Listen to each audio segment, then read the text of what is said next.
இந்த சட்டத்தை ரத்து செய்ய வலியுறுத்தி உச்சநீதிமன்றத்தில் விடுதலை சிறுத்தைகள் கட்சியின் சார்பிலே ஓரிரு நாட்களில் அந்த வழக்கு உச்சநீதிமன்றத்தில் பதிவாகும் என்பதை தெரிவித்துக் கொள்கிறேன்.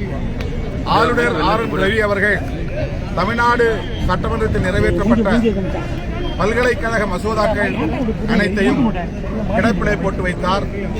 அது மட்டுமில்லாமல் தன்னுடைய அதிகார வரம்பை மீறி குடியரசுத் தலைவரின் ஒப்புதலுக்கு அனுப்புகிறோம் என்ற பெயரில் காலதாமதம் செய்தார்.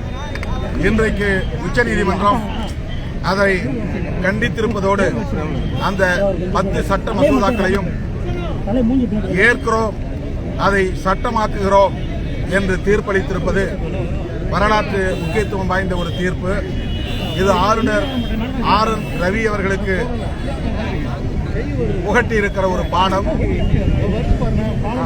இவரை போல பெரும் சனாதன பின்னணியில் அரசியல் செய்யக்கூடிய ஆளுநர்கள் அனைவருக்கும் இது மறக்க முடியாத ஒரு பாடமாக அமையும் என்று நான் நம்புகிறேன்.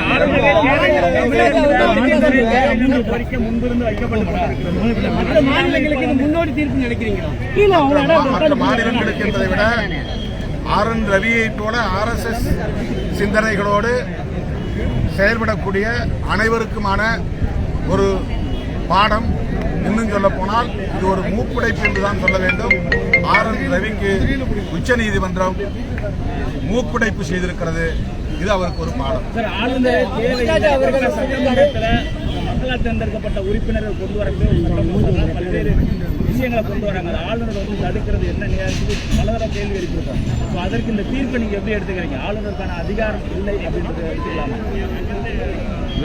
ஆளுநர் அவர் செய்ய வேண்டிய கடமைகளை செய்யாமல் தட்டி கழிக்கிறார். அவர் ஒரு IPS அதிகாரி.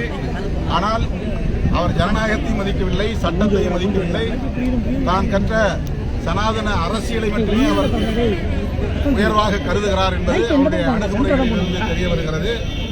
தமிழ்நாட்டில் இருக்கிற திமுக அரசுக்கு நெருக்கடி தருவதாக எண்ணிக்கொண்டு அவர் தான் தோன்றித்தனமாக செயல்பட்டார்.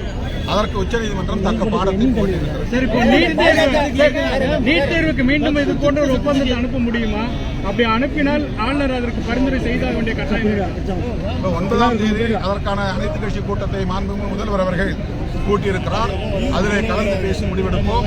மீண்டும் அப்படி ஒரு சட்ட மசோதாவை உருவாக்குவதற்கு சட்டம் இடம் கொடுக்குமேனால் கட்டாயம் தமிழ்நாடு சட்டமன்றத்தில் மறுபடியும் அந்த சட்ட மசோதா உருவாக்கப்படும், நிறைவேற்றப்படும் என்று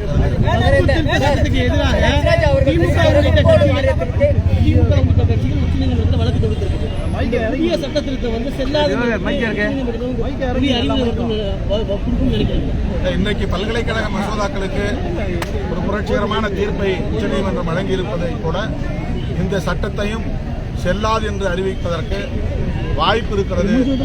அதற்குரிய சிந்தனை உள்ள நீதிபதிகள் உச்சநீதிமன்றத்திலும் இருக்கிறார்கள் என்ற நம்பிக்கையை இந்த தீர்ப்பு நமக்கு வழங்கியிருக்கிறது. எனவே நம்பிக்கையோடு இருப்போம்.